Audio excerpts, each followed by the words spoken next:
odd not to see the audience, but and there might be an echo going on. Okay. All right. My name is Professor Charles Tiefer. I was Assistant Senate Legal Counsel, General Counsel to the House of Representatives, total of 15 years on Capitol Hill. And I'm the author of Congressional Practice and Procedure, a 1,000-page treatise, which has about 2,000 footnotes, and I have no idea what's in those footnotes. More to the point, Congress marches on. Its current procedure is endlessly evolving. And so our topic of appointments is as lively and evolving today as any time in the last 2 centuries. I'm going to start with a brief comment about, since our interest is the relationship of the president to the Senate and what happens in the Senate in the process of confirmation of appointments, to comment on the vice president, who you might think was important because under the Constitution, the vice president presides over the Senate, sits up there in the chair, and it also has the power under the Constitution to break ties. But the vice president, in fact, is very, very not important in the Senate. In the drama that's now going to unfold, the vice president has a very slight role. Now, that doesn't mean the vice president themselves is always of no importance. They're significant. They have a significance in the larger role that the president chooses to give them or not give them, or that politics, in electoral politics, gives them or doesn't give them. We just had a vice president who ran for president. We've had vice presidents like George H.W. Bush, who and Biden, who ran for president and won, so they can matter politically. And the president can give them roles. It was said under President George W. Bush, when the Iraq War was being debated in the country and was ultimately coming to consideration in the Congress, which was an enormous, enormous, enormous decision, that President Bush gave his Vice President Dick Cheney a large role, that he was virtually the architect of the Iraq policy. So they can matter, but the vice president doesn't matter where the Constitution puts them in the Senate. And that's because the senators have, for 2 centuries, never wanted to give them much of a role. They don't choose him. He's not their choice. He's not their vote. They never voted for him. He doesn't, he's not there because he has particular strength among them. And in fact, often it is the case that the opposing party to the president, to the vice president, the opposing party is the majority in the Senate. We just had,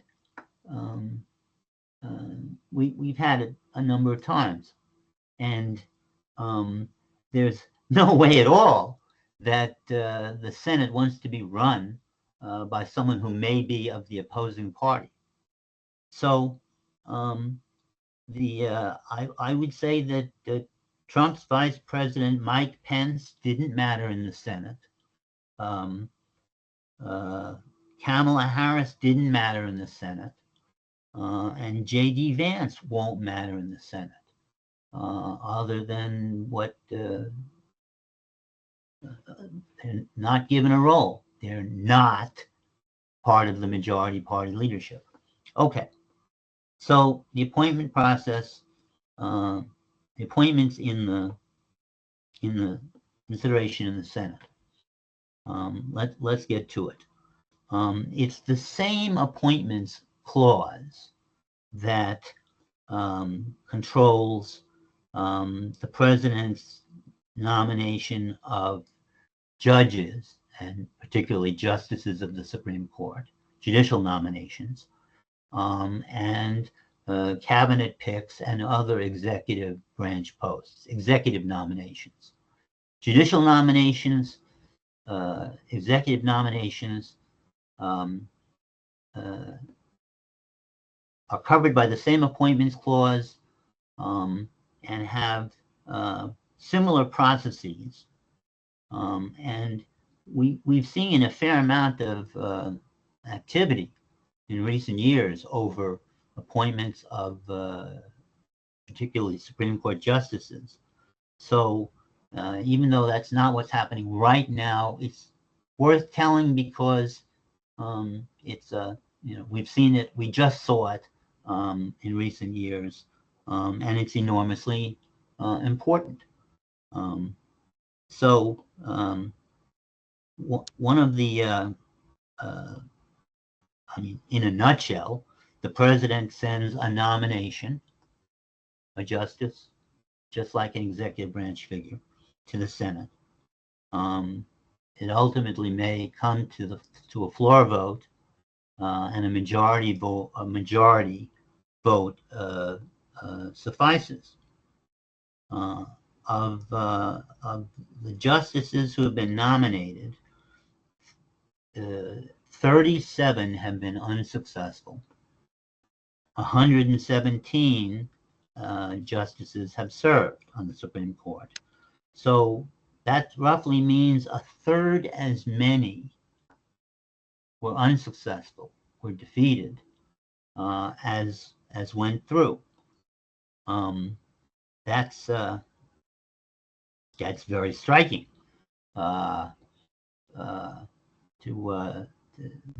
There's a saying that's used in several contexts. It's an old saying: the president proposes, the Senate disposes, and that's true. That has been true anyway with Supreme Court justices.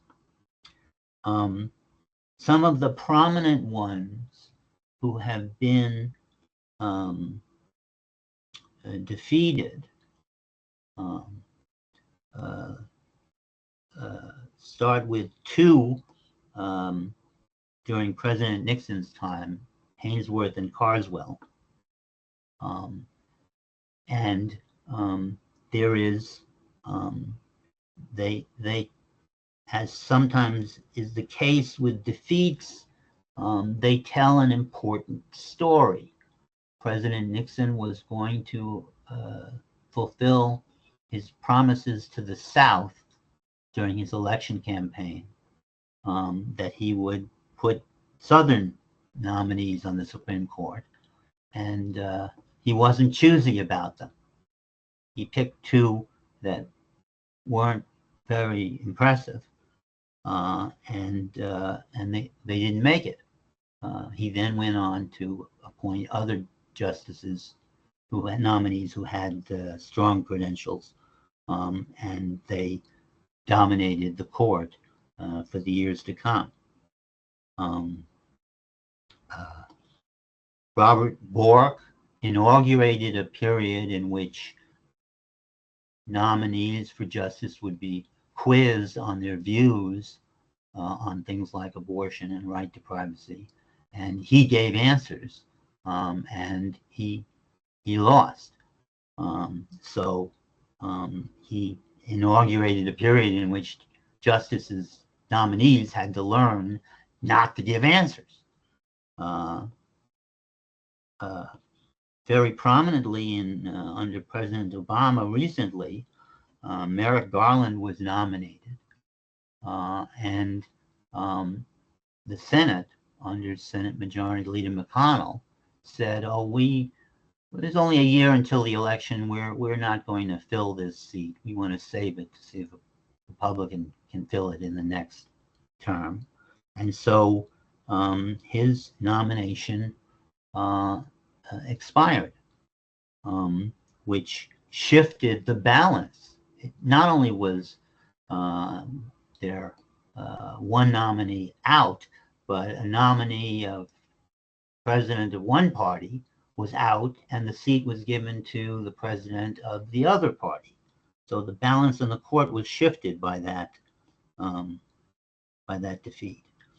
On the other hand, and this is true for both the judicial and the executive nominations, a rules change occurred in 2013 that made it less likely that nominees would be defeated.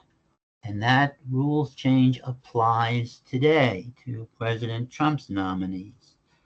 It used to be that the minority party could filibuster,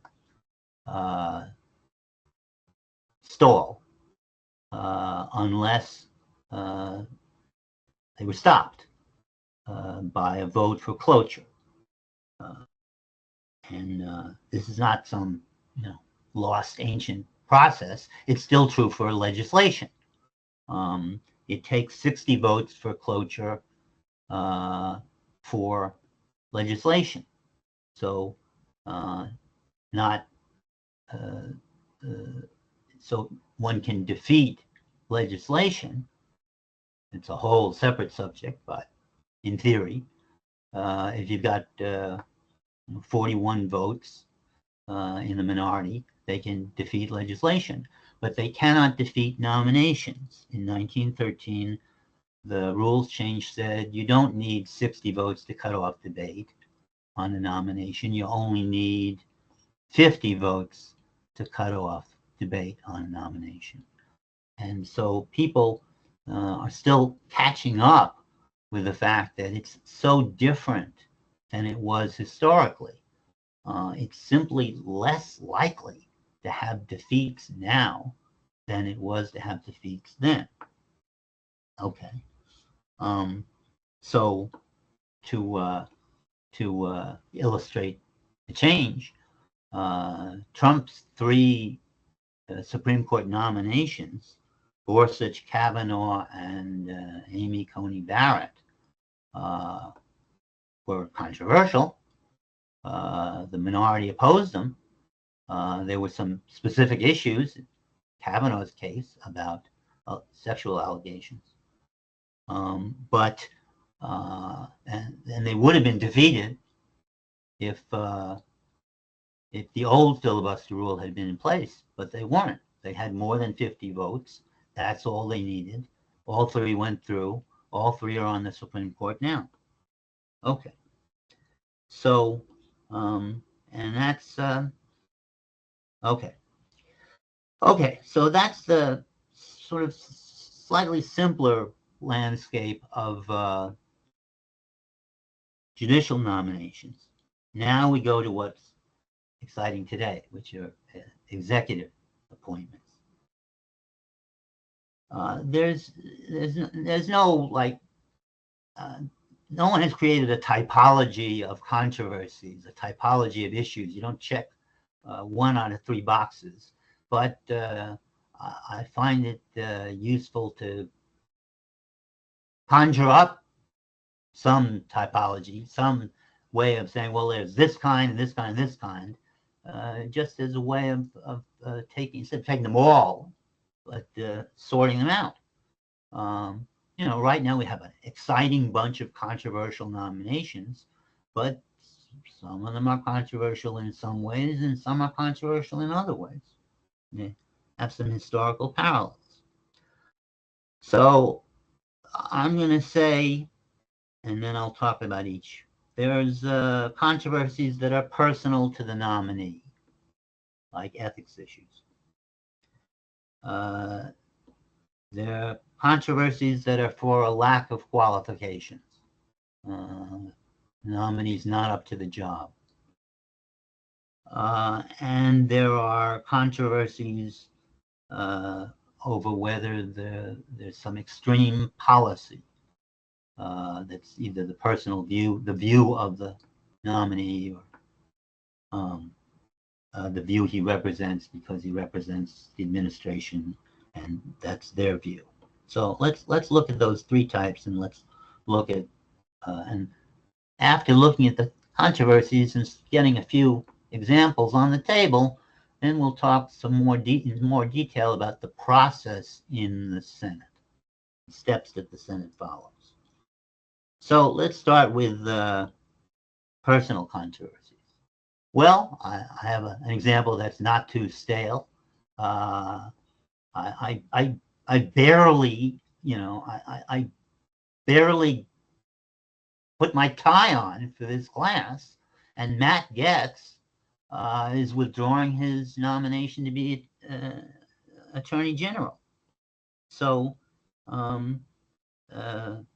that's personal. That was personal to him. His biggest controversy was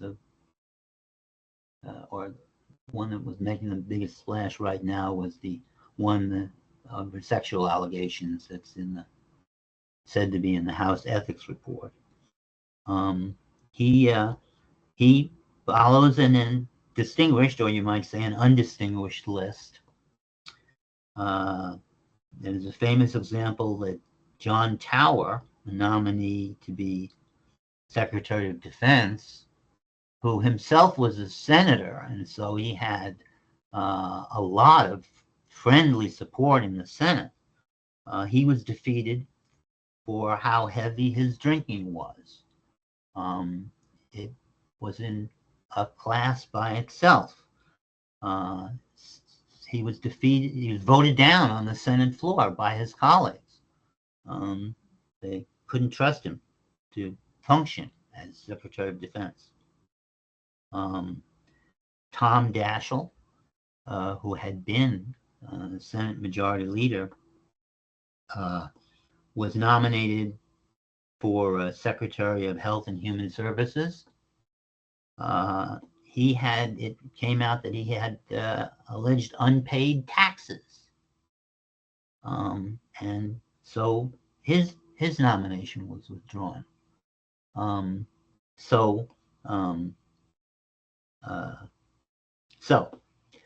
I might say that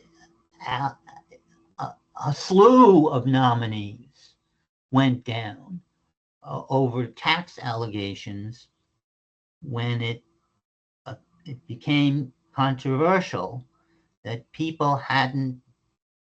officials, nominees, had housekeepers or nannies and hadn't paid Social Security taxes on them. And at the time, when this first became an issue, one nominee after another went down for failure to pay taxes.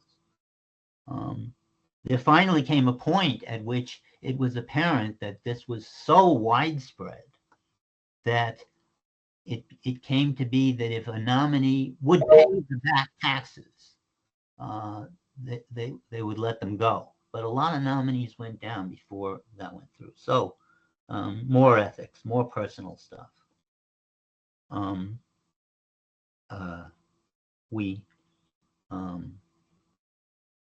We currently have this nominee for the Secretary of Defense, who comes in more than one category. Mr. Hedgeseth, who's been a commentator on Fox, I believe, and who has the interesting thing about the sexual allegations about him is something that's very different in this year's process.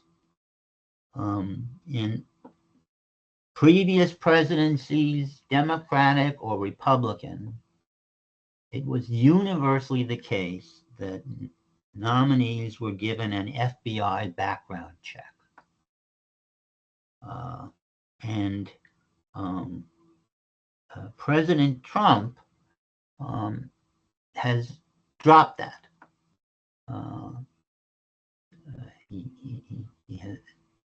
He doesn't trust the FBI. He has bad experience with the FBI. So there have not been FBI background checks. They have a lawyer, private lawyer, who is said to look at the person's background. And as a result, the Trump camp cleared the nomination, cleared that they were going to announce the nomination, that they would nominate Hedgeseth without knowing about these the sexual allegation, as they surely would have known had there been an FBI background check.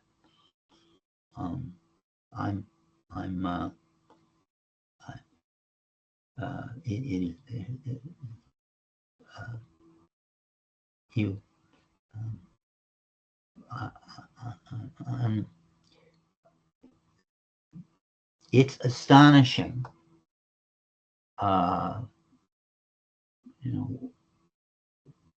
The background check goes back long before I worked for the Senate, and they were always done. And Howard and his drinking that I mentioned, that came out in the background check. They went ahead with the nomination anyway, but it came out. They knew what was going on. Anyway, that's something new. Something new.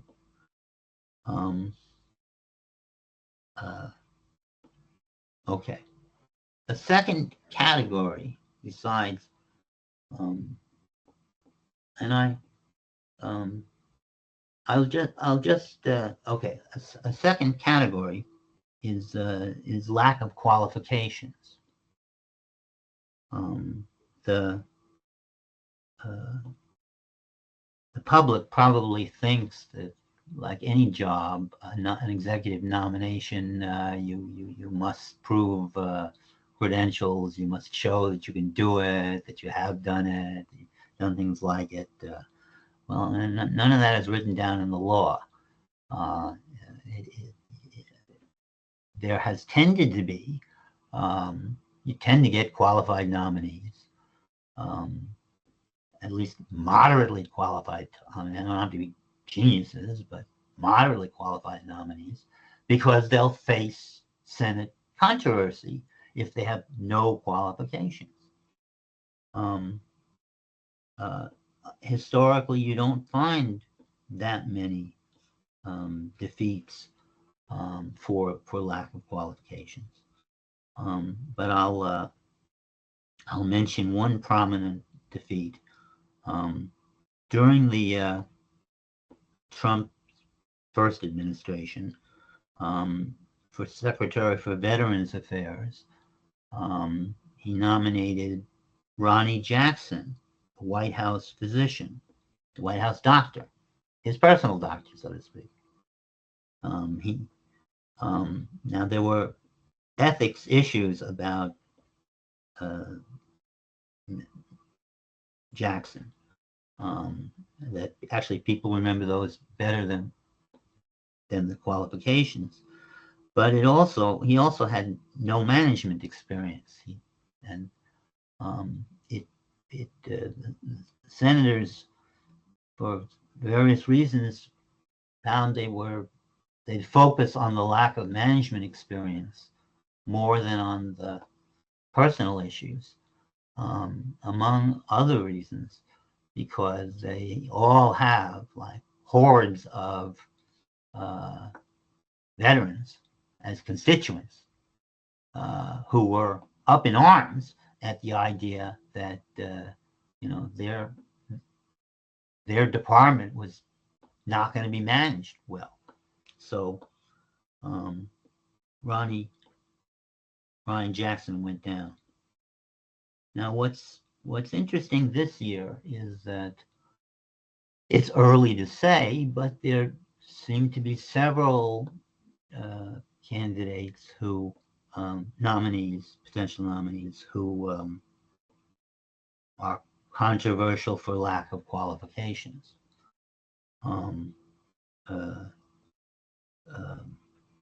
Tulsi Gabbard, who is the nominee for Director of National Intelligence, does not have intelligence experience.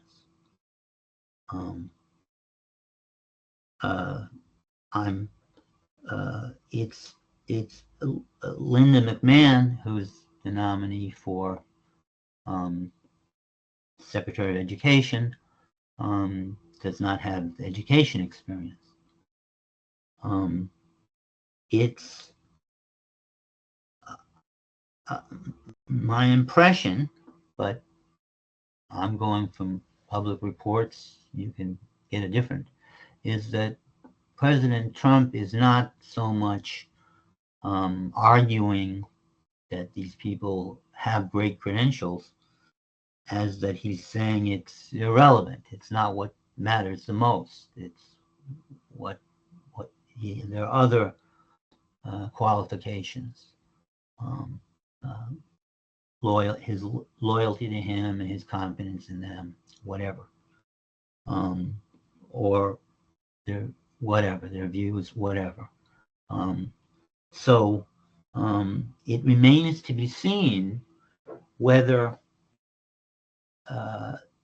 there's going to be sort of a general assault in the confirmation process on the whole idea of measuring qualifications, whether the effort will be made to round up a majority of votes consistently for nominee after nominee without regard to the qualifications issue. That would be a big change.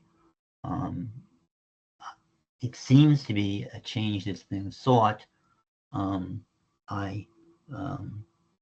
the other hand, it may not be. It may be that it'll be just nominee by nominee. There'll be the individual will be considered, and there are many aspects will be weighed without asking too much about qualifications.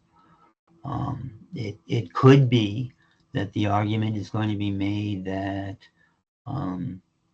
people who are too much part of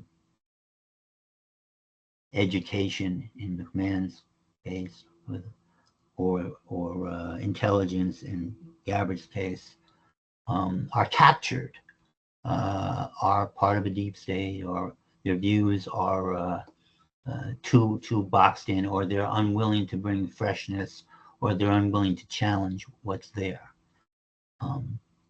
This is new. Haven't seen this before. Haven't seen this before. We'll live and learn. Okay. A third loose typology of controversies are whether the nominee has or represents extreme views. Now, what's extreme is in the eye of the beholder. It's not at all unusual that to be the norm that nominees express the views of their administration, of their president, of the presidential campaign that won. So what's extreme? Professor Bolton reminded me to revert for a moment to a judicial example. I said that the nomination for Supreme Court of Robert Bork opened up a new episode in how justice nominations were weighed. He was, it wasn't a lack of qualifications. He was a very distinguished law professor and spokesman, an author. In some respects, too much so for his own good. He talked too much. He talked freely, and his views were deemed extreme.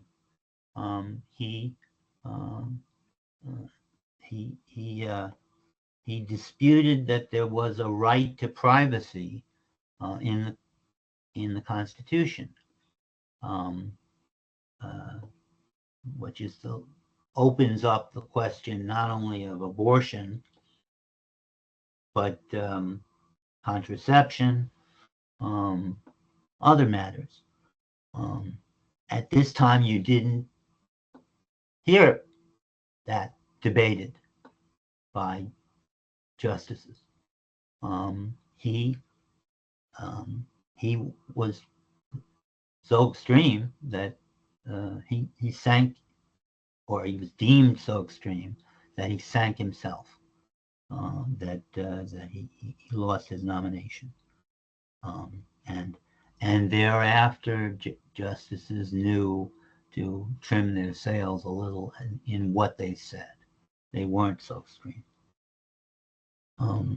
As I say, there are not so many, but I'm reminded of John Bolton, who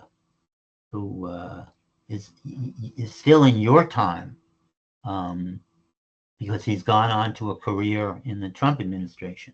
But I'm talking about John Bolton initially in 2005 in the George W. Bush administration, who was nominated to be ambassador to the United Nations. Well, Bolton is another distinguished figure, writes a lot, knows a lot, but like Bork, talks a lot, talks very shrilly. And so he had made a point of the shrillest possible denunciations of the United Nations.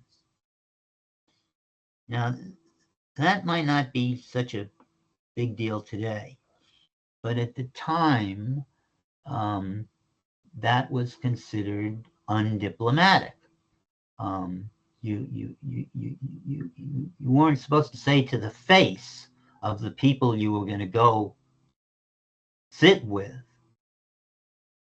that how bad they were, and he had, and so he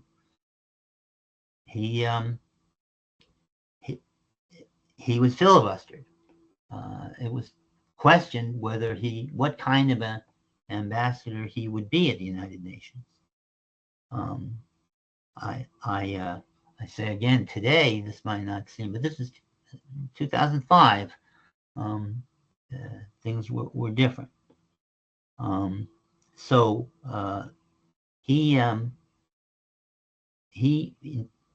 this went on 2005, 2006.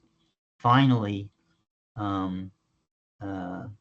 he was never coming to a vote, and so the administration gave in and gave up on it. Ironically, really ironically,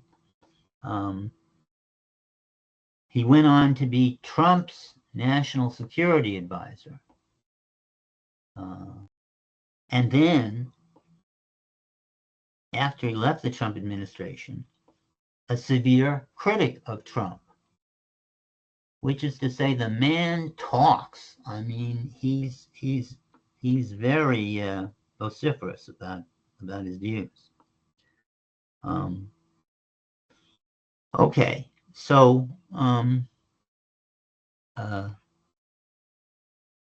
it seems possible that some Trump nominees will have the extreme view kind of controversy, more than his predecessors. Um, I don't know yet. In December, I don't know.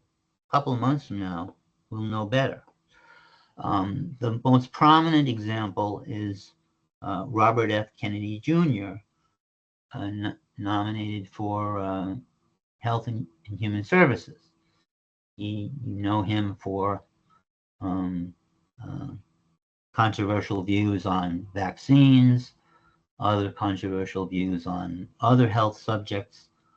I'm not here to, I can't possibly do justice to the controversy that he raises. But on the one hand, he raises a great deal of controversy, and senators are not used to. I dare say a majority of senators are not themselves espousing the same views on vaccines as Robert RFK is. But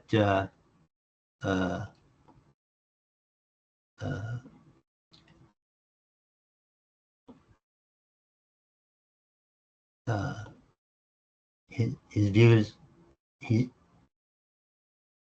we're going to talk about the process in a second.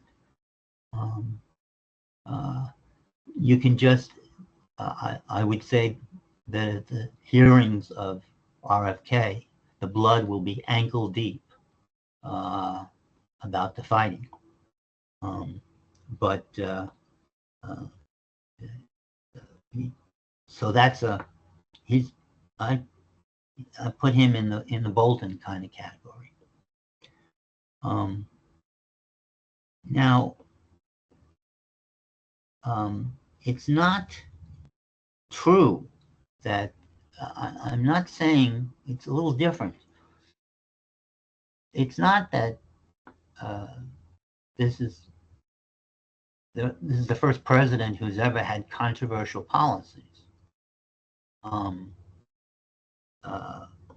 But I'll give you an example that may make Trump look, in some respects, a little better, because at least Trump is transparent. There was the Iran-Contra scandal, to take a controversial policy. This is during the Reagan administration. This was an affair in which the government sold arms to the Ayatollah of Iran, missiles, and waged an unauthorized war in Central America in the face of prohibitions, enacted prohibitions. Was that a very controversial policy? Incredibly so.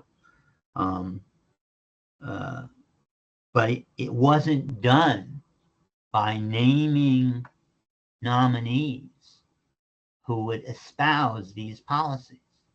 There was no RFK of Iran-Contra who said, here's my plan. It was secret. It was a scandal.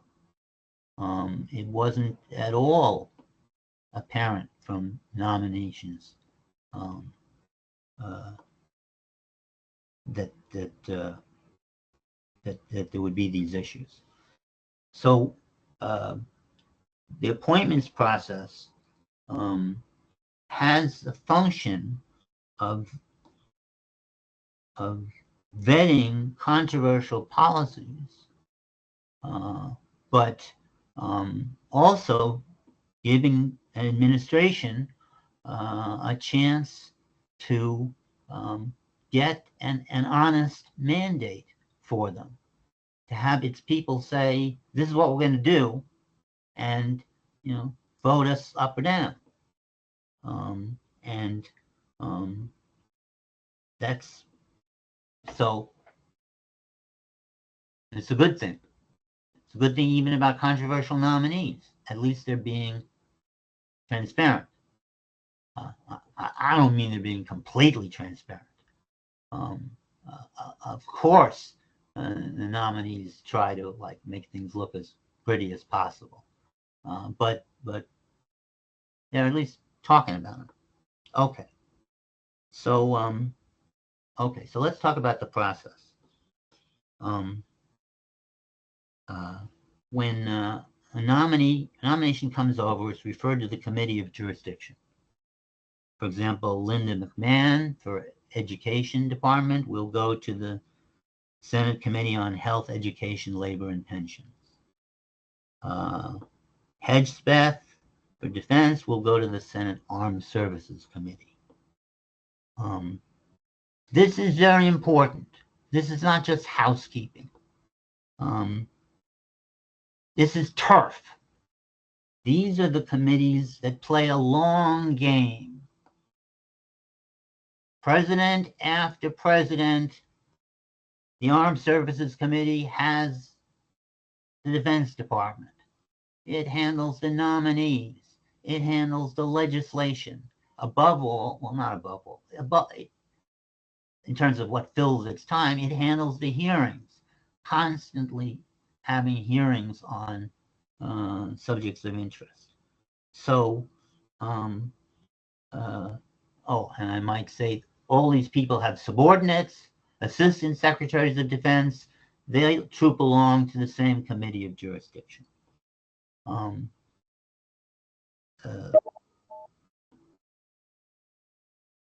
After the committee prepares, there will be public hearings. We take these for granted. This is an extraordinary thing that the high and mighty confront each other publicly. It's the opposition will expose controversy. Both sides will be positioning themselves in the hearings. The Republicans will be trying to figure out how you make the best defense of this candidate. They ask all the get details of policy out. One important thing that happens are pledges. The nominee is forced to say, will you come back? Will you come back for more hearings in this committee? And the nominee either pledges, yes, I will, or fudges it. But are these pledges binding, or is there somewhere in law that is it a crime to break them? No, but this is how things are governed. Pledges are extracted as the nominee figures out how to position themselves to do business with this committee, because they're going to be dealing with the same. The Secretary of Defense is going to, Hedgespeth is going to deal with the same Armed Services Committee throughout his tenure. Constantly going to be, they're going to be asking him, he's going to be asking them. It starts with the exchanges at the hearing at which they go. Okay. After the hearings, there's a meeting and a vote on reporting the nomination. Note how significant it is. This gets announced. Only the 20 or whatever senators on the Armed Services Committee get to say where they stand in a way that matters on the nominee. The other 80 are down the road, lost in the big shuffle. They do the meeting. In theory, they can, and it occasionally happens that you defeat a nomination in committee. That's not so common, but if Matt Gaetz had hung on a little longer, maybe he would have been defeated in the Judiciary Committee instead of defeated even before he got to the Judiciary Committee. Okay, so finally you get to the floor. And now you have all 100 senators voting after making speeches, positioning themselves. Minority, opposition, positioning itself. Majority, mostly, positioning itself for support of the nominee. And this is, this positioning forms sort of the national consensus, the national stance on the nominee. It's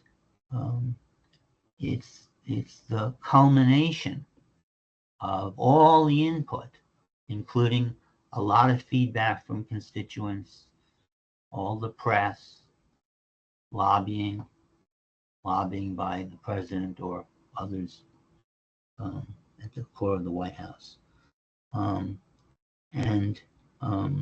So they're formulating a position. For those nominees who are particularly controversial, the relative core, few, you might have a key number of senators who are not finalizing their position until that point. This is going to happen. You currently have 53-47 in the Senate, 53 Republicans, 47 Democrats. That's a very narrow margin. It's not the most narrow it's ever been. We had we've had an evenly 49-49 Senate not that long ago. So that's not the most narrow. And the Senate is pretty polarized today compared to the Senate of decades ago. There's not like a bunch, there used to be a bunch of Southern Democrats who swung, who sometimes would vote with the Northern Democrats and sometimes would vote with the Republicans. We have a fairly polarized party system in the Senate right now. But 53-47 is still close. There are a handful of relative moderates. They called the shots for the 3 justices that I mentioned, particularly for Kavanaugh. You didn't know until those justices were virtually at the finish line which way the vote was going to go. And so those very close votes may be decisive. That's a little bit of a contrast. Senators matter who are on the Committee of Jurisdiction because of their long-standing relationship and their participation in many different activities. Above all, or importantly, lots and lots of hearings. That's on the senators on the committee. Swing senators matter because in a close vote they decide how things are. Okay, and I would say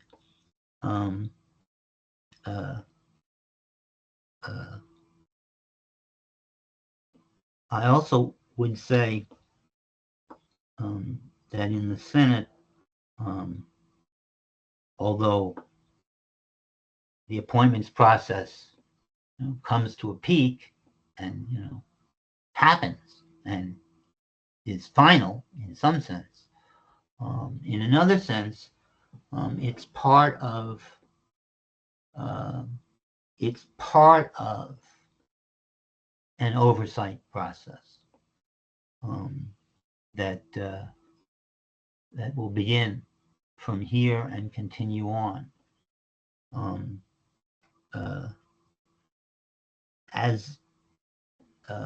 As each, even if a nominee, even when a nominee is confirmed, first of all, it matters how much they're confirmed by. It matters more whether they're confirmed or not, but it also, if it's very close, if it was in considerable doubt, arguably, they start out a little wounded, a little vulnerable. They may have had to give pledges and reassurances to get through. Arguably, it could turn out differently this time. Could turn out that all that matters is the relationship to the president, and it didn't matter what they said to get through the Senate. They don't, that's just talk. But traditionally, how they got through, what they said, what the vote was, affect how strongly they start. In any event, it's the start of the oversight process. There now are any number of hearings that occur on their initiatives, on controversies that happen.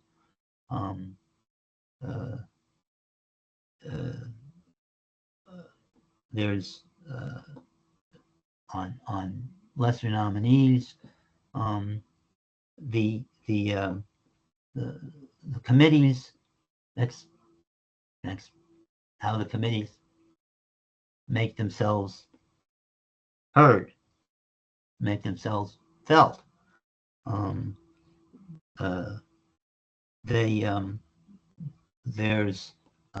There are other parts of the oversight process that will pick up from the appointment process. Take Linda McMahon seeking to be Secretary of Education. It was a proposal in the campaign that the Education Department be abolished. She will have a lot to say about that in her hearings. A certain amount will be said about that in the floor debate. That would take legislation. If it were legislation, if such legislation were proposed, there would be hearings on it in the same committee that she went through. And through those hearings, through that proposed legislation, would be oversight on what she does as secretary. She will do things that you don't need legislation for. She will say, this policy, that policy, about schools. The committee will be monitoring what she does that doesn't need legislation, as well as the proposal for legislation. Another type of oversight that starts is the spending oversight, both on limits on the amount spent and conditions on what's done. Controversial issues raised during the appointment debate, controversial issues raised by the position of the particular nominee, lead to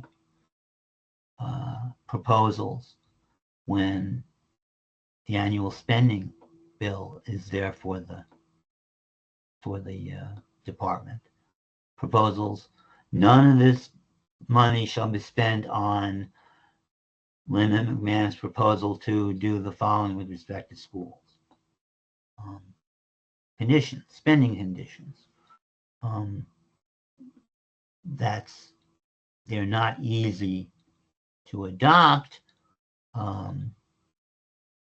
in various reasons, partly procedural, partly, once again, 5347.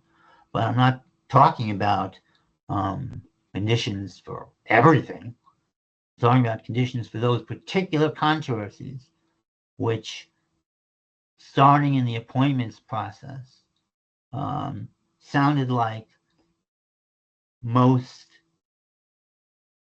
the public generally, or most of the public, or most of the senators, a big number, didn't like the policy. They may let her become secretary, but then they'll argue, well, none of the money should be spent on that policy. So that's what we'll continue on for the marker set during the nominations.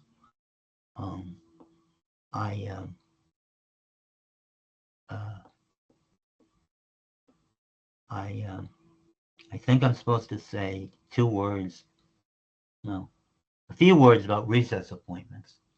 If you'd asked me 4 years ago to do this, I wouldn't have said it was worth bothering with, but now President Trump has said he wants to make recess appointments. The Constitution has a specific recess appointment clause. It says that when the Senate's in recess, the president can make recess appointments. And if he could get away with that, it would strengthen his position a whole lot, because then he wouldn't have to come up with votes in the Senate to get confirmations. So it matters now, matters this time. When there's a recess appointment, the appointment lasts until the end of the next session. In the old days, the Senate used to be in recess half the year. That's not true now. And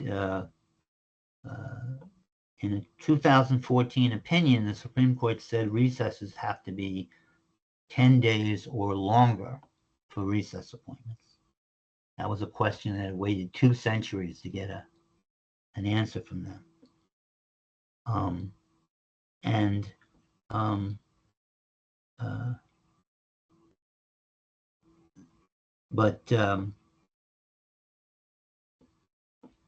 When I say it hasn't mattered that much until now, in 30 years, there have been only 3 judges who got recess appointments, not justices, plain, ordinary judges. It is very unusual and controversial to make recess appointments of judges, because they're only going to be on the bench under the recess appointment for a year more, but not much more. So they're not getting lifetime tenure. They're federal judges, but they're short-termers. That's considered like, you don't want short-termers deciding things that should be decided by lifetime tenure types. So that doesn't happen. And what has been happening in recent years is that Congress has meets in pro forma short sessions, so they don't have a 10-day recess appointment. Am I saying it never happens? I told the story of John Bolton, the controversy-talking UN ambassador. Bolton never got confirmed by the Senate, but he did get a recess appointment. So he was in the UN 2005 to 2006. It can happen. It's not totally a fabrication of the current president. It's just not. So will President Trump be getting the those nice recesses so he doesn't have to get those heavy-duty Senate proceedings. I heard Senate Majority Leader Thune promise Trump prompt action on nominees. This is what I understand.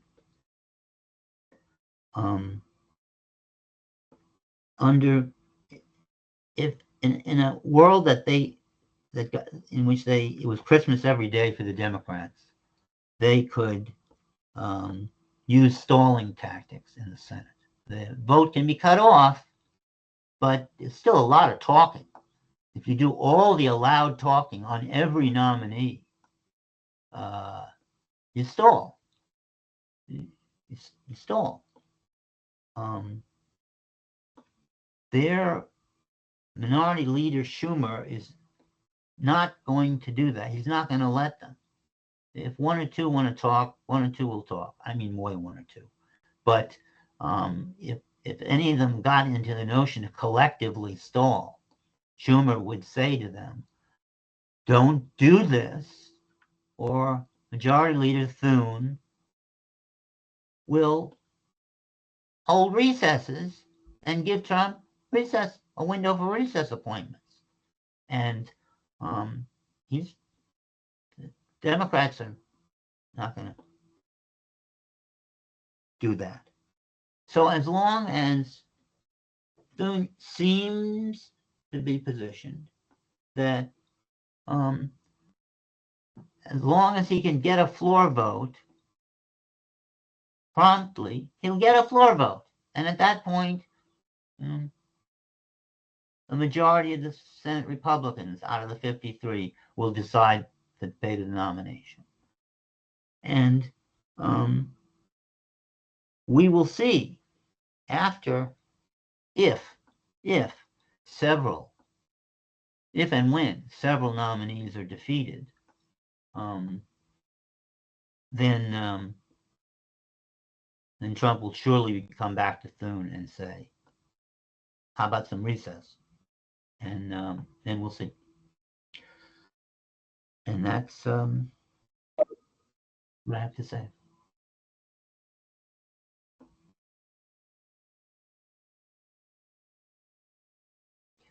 I don't know if we have.